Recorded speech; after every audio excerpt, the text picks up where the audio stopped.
Vamos começar com nossa aula. Eu vou resolver o exercício que deixei a aula passada, né? A parte B. A parte A vocês mesmos resolveram, tá? A fórmula para encontrar a energia eletrostática desse sistema, né, de cargas, conformada por 4 cargas, seria essa daqui, né?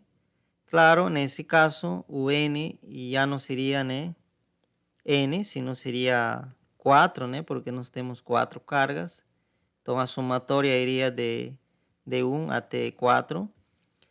Ok, quem tem dificuldade com somatória, então preste atenção nessa parte, como que eu vou abrir essa somatória, né? Ok, então escrevemos um médio que está na frente, isso aí não está dentro da somatória, então não vai interferir. Esse o médio que está aqui na frente significa que ele vai multiplicar o resultado da somatória. Tá? E como somatória vai ter vários termos, né? Como está dizendo o nome, soma. Então vai ter, né, vários termos. Então o resultado dessa somatória eu vou colocar dentro do parênteses, tá? Ou a expressão, né, que vai aparecer né, da somatória eu vou colocar em parênteses, tá? Então é isso que você precisa fazer primeiro. Ok, agora sim, já nos concentramos nessa parte da somatória. O que significa esse índice, né, que diz igual a 1 e 4? E está dizendo que I deve começar com valor 1 e deve andar de 1 em 1 até chegar a esse valor que está aqui, até chegar a 4. Tá? Isso que está dizendo, tá? Então, começamos, então. Então, aqui, de primeiro valor que I pode adoptar seria 1. Então, onde aparecer dentro, né, da somatória, esse aqui seria dentro da somatória. Onde aparecer I, eu preciso substituir por 1. Tá? Isso que está dizendo aqui. Então, seria Q1 vezes B1. Tá? E como é somatória, esse símbolo que está aqui em sigma é somatória, então mais. Que mais? Agora já terminamos com 1. Qual o próximo? 2. Então seria Q2, né? Aqui seria 2 vezes B2, tá? Novamente como é somatória, então mais. E assim continua, né? Já passo, nesse caso, para a próxima linha, tá?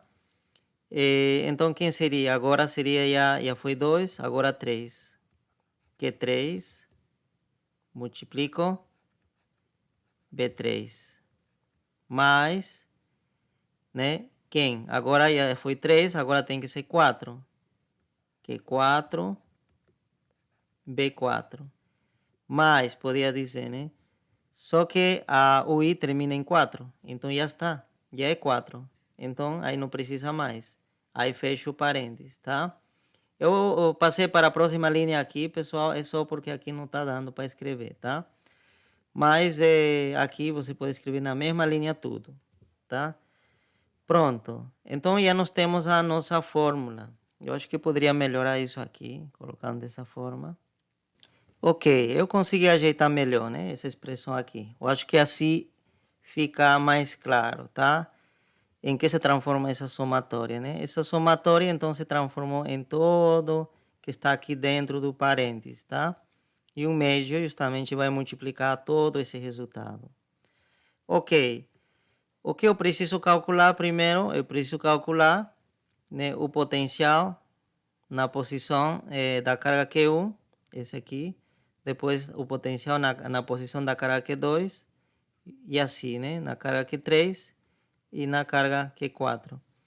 E você já sabe que a Q1, né, pelo menos olhando para a figura, você já percebe que Q1 é Q. Então você já pode indicar isso. E Q2 é menos Q. E que mais? O Q3 é igual a Q. E Q4 seria igual a menos Q.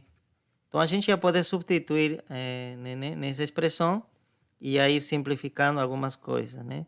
Então, aqui seria o médio, parênteses. Então, aqui seria Q. Olha, todos têm Q. Todos têm que, claro, salvo um sinal menos, mas esse menos poderia ficar multiplicando aqui, por exemplo, esse menos poderia ficar multiplicando a B2 e esse menos poderia ficar aqui. Por que eu falo que todos têm que? Para quê? Para colocar em evidência. Então, já aqui fora posso colocar em evidência esse que. Colocar para que fique mais claro ainda assim, né? Tá certo? Esse que já foi para fora. Coloquei em evidência. E aqui dentro ficou simplesmente B1, né? E aqui saiu o que? Ficou B1. Aqui ficou, então, aqui tem um menos que vai sobrar, então vai ficar menos B2. Menos B2. E aqui vai ficar mais, né? B3.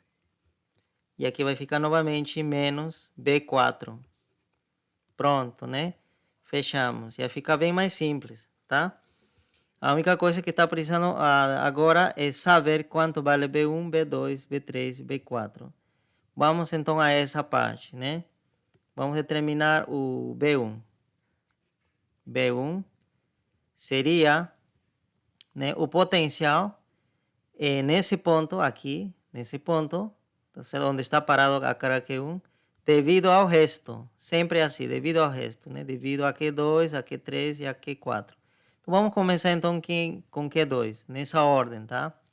É melhor para nos organizar, né? Nessa ordem crescente, né? Dos índices, 2, 3, 4. Então o potencial é criado por Q2, quem seria? Quanto seria, né?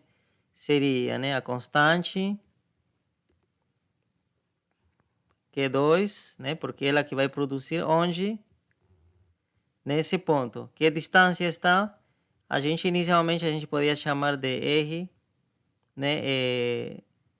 1, 2, né? Porque seria essa distância. Esse aqui seria R1, 2, tá? Ok, agora sim podemos substituir os valores, né? Constante, carga Q2, quanto vale? Menos Q, substituímos, dividido pela distância, quanto vale A. Então seria menos, esse menos vai para frente, e colocamos nessa forma, dividido por A. Ok? Então esse seria o valor do B2, ou B1. Vamos com B2. B2 seria então a constante novamente, né? B2 seria já, perdão, né? Não estou fazendo bem aqui, tá? Eu me estou confundindo, tá? Esqueci. Aqui eu calculei simplesmente o potencial em 1 devido a cara Q2, né? Tá faltando aqui, né? Ok, pessoal? Então, vamos apagar ainda essa parte. Então, tá mais a constante de Coulomb, seria, né, o potencial criado por essa carga nesse ponto. Seria, então, quem seria? Q3, onde, tá? Seria essa seria essa distância, né? Essa distância.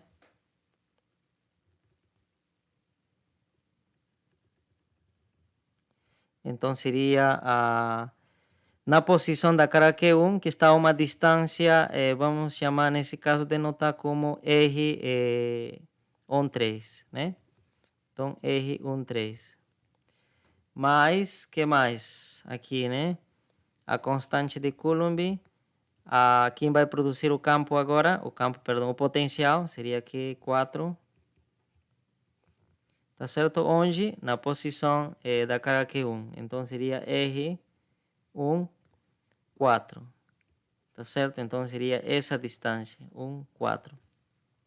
Pronto, agora sim eu posso substituir os valores que correspondem, né? Então, nós podemos aqui, Q2 vale menos Q. Esse aqui vale quanto? Vale Q. Esse Q4 vale menos Q. Tá certo? E aqui, esse vamos substituir por A. Esse R13 quanto vale? Vale pelo teorema de Pitágoras, vocês já demonstraram, né? Esse aqui vale A raiz de 2, né? A raiz de 2, vocês mostraram isso. Ok, então seria A raiz de 2. E esse aqui seria A, né? 4, 1 ou 1, 4, mesma coisa, né? Pronto, então agora podemos colocar em evidência, porque tem várias coisas que se repetem. Esse aqui eu posso colocar em evidência, tá? O Q, a constante elétrica, também posso colocar em evidência, e o A. Então aqui quem sobra? Coloquei em evidência, vai ficar sobrando menos 1. Aqui somente vai ficar menos 1 sobrando. E aqui quem vai sobrar? Vai ficar sobrando 1 sobre raiz de 2, nada mais.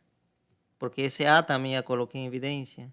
E aqui nessa parte vai ficar mesma história. Vai ficar, esse aqui já foi, esse aqui foi, então vai ficar o menos.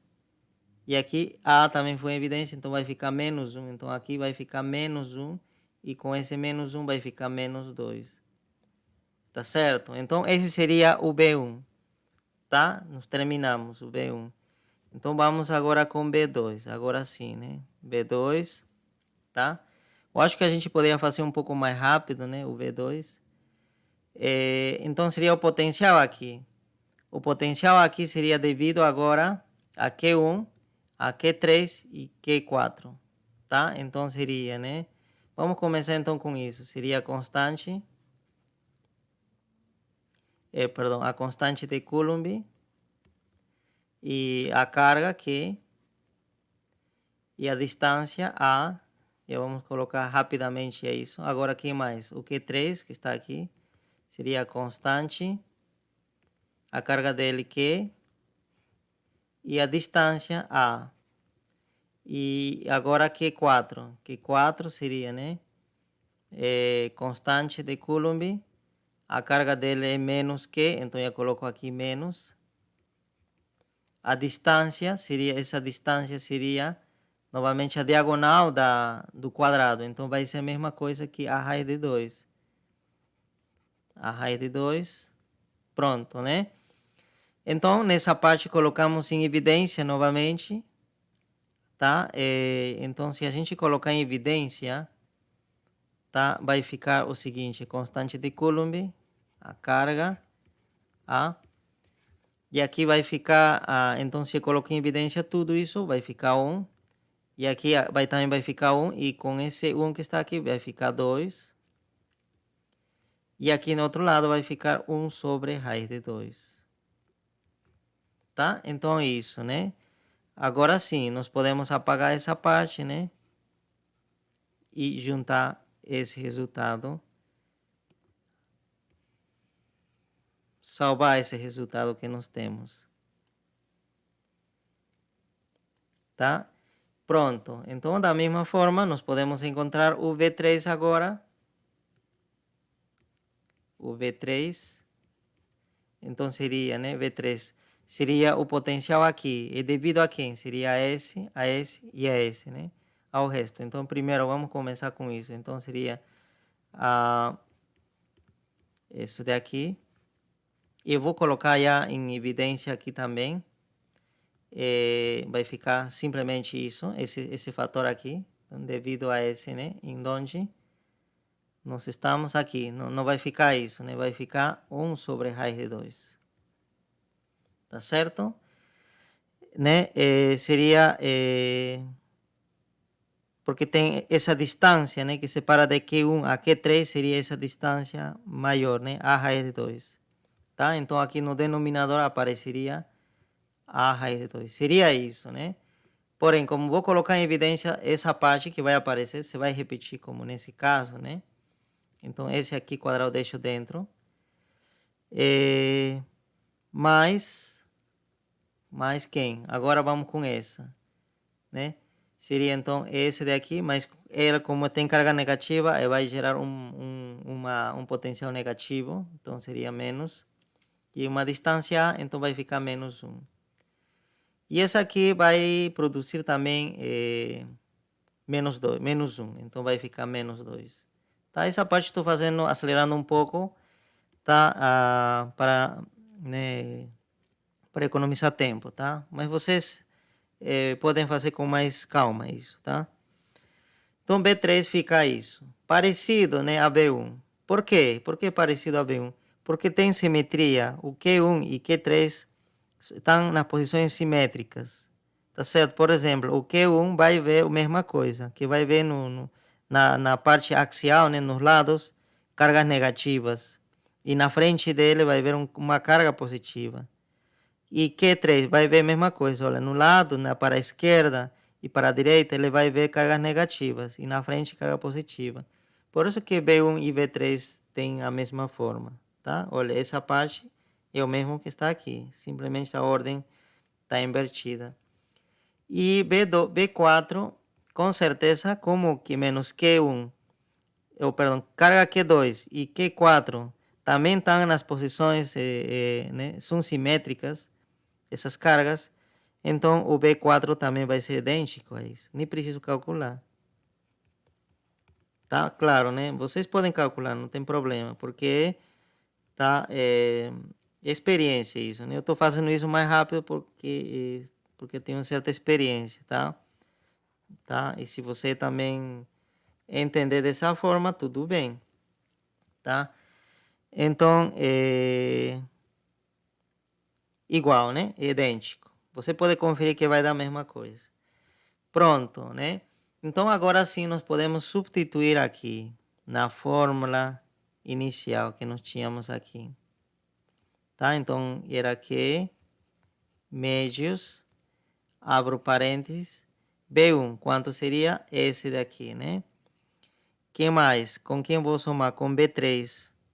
E B3, você lembra que B1, nós já observamos a partir daqui que B1 é igual a B3. Então, olha, B1 e B3, então significa que vão se duplicar. Tá certo? Simplesmente escreveria B1. B1, tá?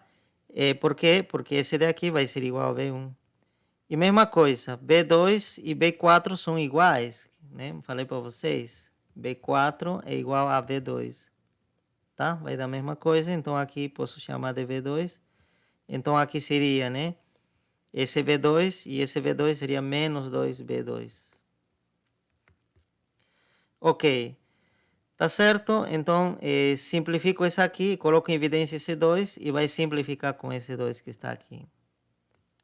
Então, o resultado ficaria simplesmente B menos B2, né? Agora sim, né? Apagamos essa parte, guardamos, claro, o resultado. Esse aqui era o B1. Esse aqui era B1, então vamos precisar aqui. Então, a energia eletrostática seria a carga B1. Quem é B1? É essa parte multiplicada por isso, né? Então, colocamos constante. A gente pode inverter isso aqui, fica melhor colocar o positivo na frente. E menos o B2. B2 quem é? É esse aqui. Perdão, é esse aqui. Você já viu que B2 também tem isso? Então, por que a gente não colocar em evidência melhor, então? Né? Seria melhor. Então, se a gente colocar, vai aparecer um Q aqui e com esse Q quadrado, né? Então, vai ficar simplesmente isso. Tá? E aqui colocamos, né, o parênteses. Já colocamos em evidência, parênteses. Agora sim, colocamos dentro o que sobrou. Aqui ficou sobrando. Vamos fazer da seguinte forma. 2 menos 1 raiz de 2. E fechamos o parênteses. Tá? Agora sim a gente pode apagar tudo que a gente precisa, tudo o resto, tá? Porque a gente já tem a fórmula para calcular a energia eletrostática, tá? Pronto, então, igual, que mais? Aqui vamos notar o seguinte, menos com menos, aqui o sinal, né? Vai ficar menos 2. Menos com esse menos que está aqui vai ficar mais.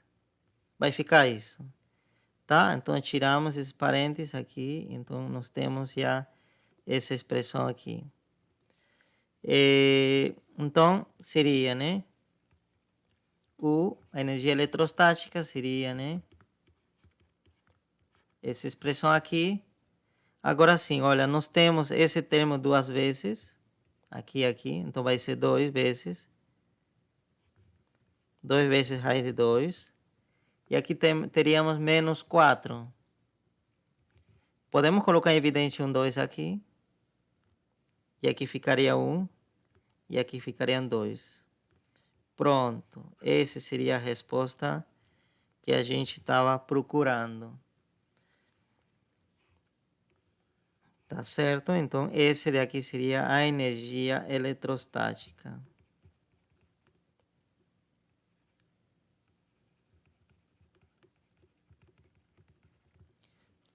Continuando, né? Agora vamos falar sobre a energia eletrostática de um sistema contínuo de cargas, tá? A que se denomina sistema contínuo de cargas, tá? Sistema contínuo de cargas a gente chama aos objetos macroscópicos, né, carregados. Por exemplo, né, uma, uma placa carregada, né, uma esfera carregada. Então, a esses sistemas a gente chama sistema contínuo, tá? Nesse sistema, né, contínuo, a separação das cargas né, elétricas, né, ou separação dos elétrons, né, ou as cargas do objeto são muito pequenas. Tá? Essa separação, por exemplo, né, que a gente observava nos sistemas discretos de carga, né, esse aqui é um sistema discreto de cargas, essa separação que existia aqui no sistema contínuo não existe mais. Essa separação, por exemplo, de cargas vizinhas é próximo de zero aqui, tá? É muito pequena comparado com as dimensões desse objeto, tá? Quer dizer que Q1, por exemplo, aqui, Q1, e vamos dizer o Q2 que está por aqui, Q2, né? Q2 está por aí. Essa distância, né, é muito pequena, a comparado com essas dimensões do objeto, tá? Então, nessa situação, a gente diz que a carga está distribuída uniformemente, ou uniformemente não, está distribuída continuamente dentro do objeto, tá? Então, né, você lembra que nessa situação, quando o sistema era contínuo, a gente não fala mais de cargas isoladas, né? Senão a gente fala de densidade de carga. Seria a carga por unidade de volume, ou pode ser a carga por unidade de área, né? Dependendo, né, que se esse objeto é tridimensional ou é bidimensional. Ou pode ser até um objeto unidimensional, né? Um filamento. Então, nesse caso, você lembra que a gente falava de lambda, né? Densidade de carga linear. Se for por exemplo, um disco, né? Um disco, tá? Então, a gente fala de densidade superficial de carga. E vamos imaginar que a gente tem aqui um objeto volumétrico, né? Que tem volume. Então, nesse caso, a gente fala de ρ, né? Densidade volumétrica de carga. Ok, então a gente não trabalha mais com cargas isoladas aqui, como acontecia aqui, né? Q1 está na posição tal, Q2 na posição tal. Aqui não dá mais para dizer quanto é a carga nessa posição aqui, né? Nesse ponto, tá? O que a gente pode dizer nesse caso seria quanto, por exemplo, é a densidade de carga nesse ponto, ao centro, por exemplo, dessa pequena amostra, né? Que nós pegamos a partir desse objeto, tá? Uma pequena amostra, né? Uma amostra imaginária que a gente vai pegar, né? Desse objeto. Então, dentro dela, em vez de ter carga, ela tem, na verdade, densidade de carga, é decir, carga por unidade de volume, tá? Ok, que a gente pode chamar da seguinte forma, né? Vamos supor, então, que a carga dessa amostra seja diferencial de quê, tá? Ok, né? E pronto. E agora o que nós queremos é determinar uma fórmula que nos permita determinar a energia eletrostática desse objeto carregado. Tá certo? Esse objeto está carregado, vamos dizer, com uma carga total. Esse aqui seria a carga total. do objeto, tá? E a carga está em todo, em todo esse objeto, tá? Não é a carga em algum ponto, não. É a carga que está em todo, né, o objeto. Por isso, carga total. A gente não sabe quanto está aqui ou quanto está aqui. O que a gente tem informação é o ρ, tá? Seria quanta carga por unidade de volume está em algum ponto desse sistema, né, contínuo de cargas. Então, para poder fazer isso, tá? Para poder encontrar energia eletrostática para esse sistema já macroscópico, a gente vai usar essa fórmula, essa aqui. Então, vamos fazer o limite contínuo dessa fórmula, tá? O limite contínuo. Tá certo, né? Então, para isso, essas cargas Q1, Q2, que é assim, né? O que nós tínhamos cargas isoladas, seriam, na verdade, substituídas aqui por amostras. Tá certo? Por exemplo, esse aqui poderia ser o Q2, vamos chamar, mas que a gente vai chamar que tem esse valor. E o Q1 poderia ser o outro amostra que está aqui. Vai ser substituído por essa amostra, né? O QN, por exemplo, poderia ser essa parte, né? Essa amostra, né? E assim, né? Todas as cargas que aqui a gente estava vendo separadas, né? Aqui não estão assim, estão uma certa distância, né? Essas. Porém, entre elas ainda existem cargas.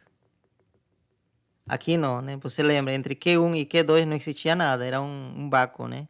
Não, aqui existem cargas, tá? Aqui dentro existem outras amostras, né? E assim, por isso que é contínuo, né? Não tem buracos aqui, né? Onde podemos dizer que não existem cargas, tá? É contínuo. Tá? É dizer, existe uma forma de sempre caminhar até esse ponto, de modo que sempre a gente esteja passando, né, por cargas, tá? Então, esse é um sistema contínuo. Ok. Nesse caso, essa fórmula se vai transformar no seguinte. Esse médio que está aparecendo vai continuar sendo um médio. A somatória no limite contínuo, vocês já devem entender isso. Quem fez disciplina de cálculo não entende que quando a gente faz o limite contínuo, essa somatória se transforma em uma integral. Então, essa somatória se transforma em uma integral. E essa carga seria a carga das amostras, né? Como se fosse Q1, Q2. Mas a gente falou que esse Q1, Q2 seriam como essas amostras. E cada uma dessas amostras tem uma carga de diferencial de carga. Tá certo, né? Que mais? E esse potencial, esse seria potencial onde? Nessa carga, né? Na posição dessa carga. Então, se eu escolher, por exemplo, aqui, que minha amostra seja isso, seria o potencial aqui, né? Seria o potencial aí, tá? Então, teríamos isso, né? Claro, aqui você pode dizer, olha, mas diferencial está aparecendo antes da própria função. A função que devemos integrar seria, então, nesse caso, B, né? Então, nós trocamos isso, porque existe a propriedade distributiva, né? E nos permite trocar de posição. Então, ficaria dessa forma, tá? Aqui, mesma coisa, a gente, se quer ter essa mesma forma, a gente poderia trocar dessa forma e tem mesma aparência, né? Na mesma posição. Então, calcular a energia eletrostática de um sistema contínuo significa calcular essa integral. Em vez de somar, a gente vai ter que integrar, né? Claro, então o potencial deve ser conhecida em cada um dos pontos interiores desse sistema, tá? Ok? Claro, ainda aqui, né, a gente poderia fazer o seguinte, olha, esse diferencial de carga poderia ser igual ao ρ, que falei para vocês que é dado, né, em sistemas contínuos de carga seria o ρ que é dado, né? Seria então o ρ multiplicado pela diferencial de volume. Se você fizer isso, nesse caso, você vai transformar essa integral na seguinte, né? O potencial, tá? Nesse ponto, vamos dizer, um ponto particular, a gente poderia dizer um ponto que tem coordenadas cartesianas, isso, né? Rho, e Rho também pode ter, vai depender, né, do ponto onde você né, está, e dizer também vai depender das coordenadas cartesianas, se a gente está trabalhando em coordenadas cartesianas, e a integral de volume, multiplicado pela integral de volume, tá? Tudo isso eu estou substituindo por essa parte aqui, ok? Então fica assim, né? Está faltando diferencial de volume. E em coordenadas cartesianas, o diferencial de volume, vocês lembram que se escreve dessa forma, né? Acho que a gente não chegou até esse ponto em cálculo 2, né? Mas é isso, né? Em coordenadas cartesianas, o diferencial de volume é isso. Então, o que seria essa integral? Na verdade, seria uma integral tripla. Porque você vai integrar em x, em y e em z. Ok? Mas não precisa ter medo. Só estou comentando aqui, que a gente não vai resolver esse problema aqui. Só estou comentando como seria, né? Como seria. Mas a gente não vai resolver esse tipo de problema. A gente vai resolver um problema bem mais simples. Talvez simplesmente usando essa fórmula aqui. Tá ok? Mas quem quer profundizar mais o que significa diferencial de carga, né? E o que tem a ver com a densidade de carga, é isso, né? Ele se transforma em uma integral tripla, tá? Claro, para um objeto que tem volume. Mas para um objeto que tem, por exemplo, simplesmente seria um plano, tá certo? Um plano carregado, né? E a gente quer calcular a energia eletrostática, né? Desse plano, armazenado, né? Por esse plano carregado, seria parecido aqui, só que em vez de ser Rho, apareceria sigma. E aqui, em vez de ser diferencial de volume, seria diferencial de área, né? E diferencial de área seria simplesmente essa parte. Não aparece o Z, né? Seria isso, tá? Então, nesse caso, seria simplesmente integral dupla. Isso sim, a gente fez em cálculo 3, tá? E se for uma linha reta, então seria uma integral simples, tá? Ok. Mas não se preocupem, a gente não vai para esses casos, né, e de resolver essas integrais assim como está, sino assim. Vamos com um exemplo simples para poder aplicar isso, tá? Ok, pessoal, né? Agora vamos tentar calcular a energia eletrostática de um condutor, tá? De um condutor, tá? É importante essa palavra condutor, tá? Você já sabe, né, o que significa um condutor. Então vamos supor que um condutor tem essa forma, tá? Essa forma. Tá? E qual a propriedade de um condutor? Você lembra, né? Qual a propriedade? Vamos carregar o condutor, carrega de carga Q. A propriedade de um condutor é o seguinte, tá? Que todo o condutor é uma região equipotencial. Esse todos os pontos do condutor carregado ou não carregado, o condutor tá no mesmo potencial, todos os pontos do condutor, tá? Em qualquer ponto do condutor, o potencial vale o mesmo, tá? Então, a gente ia poder escrever isso da seguinte forma: B constante. Tudo certo. Então, como nós podemos usar essa propriedade de que o potencial é constante dentro do condutor para poder determinar a energia eletrostática? Você lembra que a fórmula para calcular a energia eletrostática, tá certo? Era a seguinte integral, né? Eu falei para você não ter medo que em muitas situações se poderia simplificar. Era isso, tá? Que você teria que integrar, na verdade, o potencial, né? Tá? O potencial e diferencial de carga, né? E onde devo integrar? Sobre todo o sistema, né? Sobre todo o condutor tenho que integrar. Mas você sabe, o que acontece com o potencial? É uma função constante sobre todo o condutor. Constante, está aqui. Essa é a propriedade de um condutor. Então, se é constante, o que acontece? Ele sai da integral. Então, vai ficar um meio V, integral de diferencial de carga sobre todo o sistema, né? Tem que integrar sobre todo o sistema, tá? Nesse caso, que seria o condutor. Se eu integrar, se eu somar todas as cargas dessas pequenas amostras, né, que falamos, né? O que vai dar? Me vai dar a carga total. Tá certo? Me vai dar o quê? Significa que a energia armazenada em um condutor é simplesmente isso. O potencial, aqui está esse condutor, multiplicado pela carga. Tá certo? Então, este aqui é uma propriedade muito importante. Tá certo? É bem simples, né? A fórmula para um condutor. Energia armazenada, tá? Por um condutor. Tá certo? Mas essa fórmula é válida somente para um condutor. Se for já um objeto isolante, né? Tá? Já essa fórmula não vale mais, tá? Porque a gente não poderia conseguir tirar esse potencial fora, porque em um isolante a gente não tem certeza se todos os pontos, tá, desse objeto estarão ao mesmo potencial. Mas em um condutor a gente tem certeza. Todos os pontos estão ao mesmo potencial, né? A gente falou bastante sobre isso.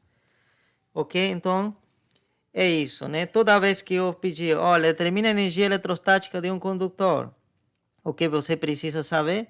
Simplesmente, a que potencial está esse condutor e quanto a carga do condutor. Multiplica isso e você divide por 2 e você já tem energia eletrostática, tá? Aqui, né? Faltou indicar que seria energia eletrostática. Tá? Armazenada por um condutor. Ok. Então seria isso, né? Eu acho que com isso a gente já vai finalizando, né? Esse capítulo, né? Capítulo bastante longo, né? Para finalizar, eu vou falar uma propriedade muito importante dos condutores, tá? Outra propriedade, né? Porque a gente já falou várias anteriormente, tá? Mas outra propriedade. Ok, nós sabemos que um condutor é bem caracterizado por sua carga, né? Um condutor carregado, né? E também pelo seu potencial.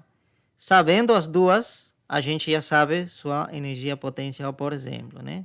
Energia eletrostática armazenada, né, por esse condutor, né? Nós acabamos de falar de isso, né? Dado a carga, dado o potencial, tá? A gente já sabe a energia armazenada por esse condutor, dentro desse condutor. Ok, mas eu vou tentar encontrar alguma relação entre a carga e o potencial. Será que existe alguma relação entre elas? Vamos tentar descobrir, tá? Aqui. Ou pelo menos que função representaria, né, essa relação.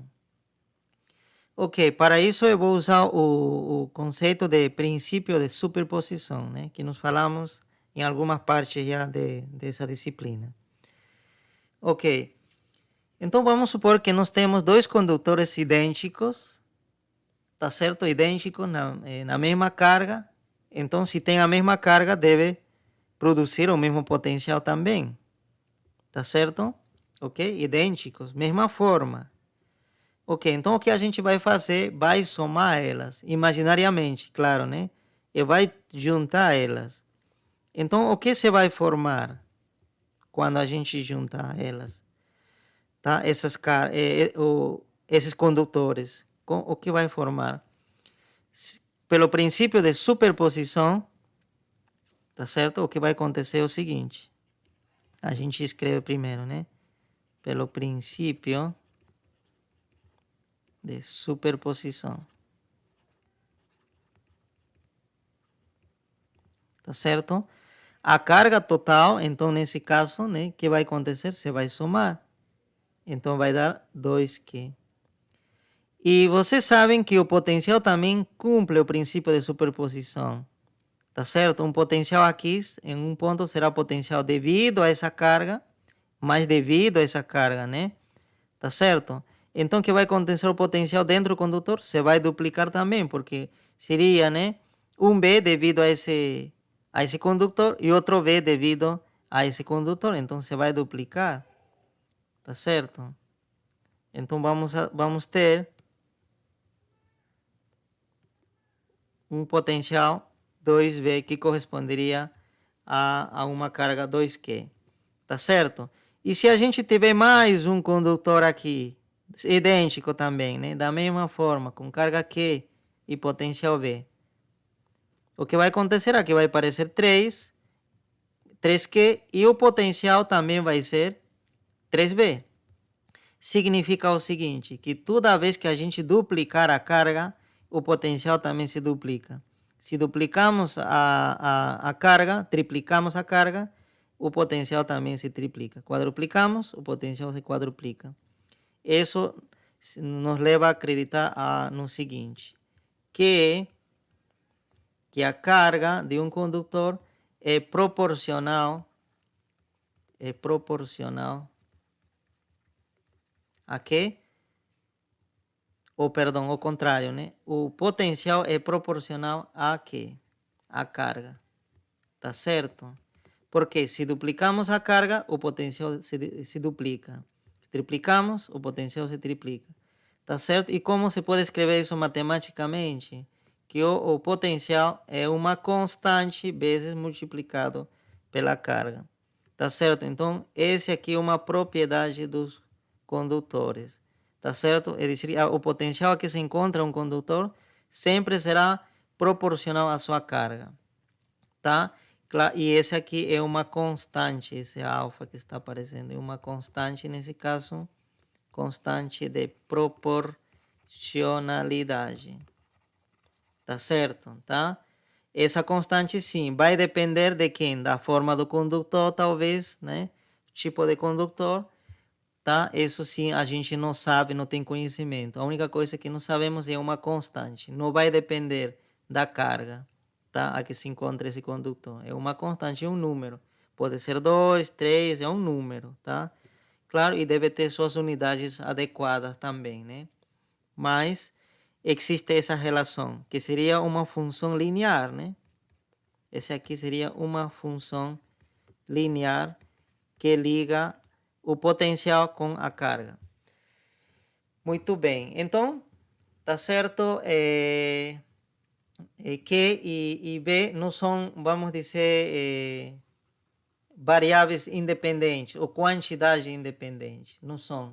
Porque se você sabe a carga para um condutor dado, né? Se você já sabe a carga, você também pode saber o potencial. Basta conhecer essa constante. Tá certo? E deve ser característico do tipo de material, né? Tá certo? Da forma do condutor. A gente vai falar um pouco mais disso no próximo capítulo, tá? E com isso a gente já vai fechando esse capítulo, tá? O próximo capítulo que vamos tratar na próxima aula já seriam os capacitores, já seria a aplicação de tudo que a gente aprendeu aqui, tá certo? Capacitores, muito importante para armazenar energia, tá certo? Armazena energia, tá? E acredito que a próxima aula mesmo devemos finalizar com esse assunto, tá? Porque a gente estamos contra o tempo, né? A gente passou muito tempo nesse capítulo de condutores, do potencial elétrico, né?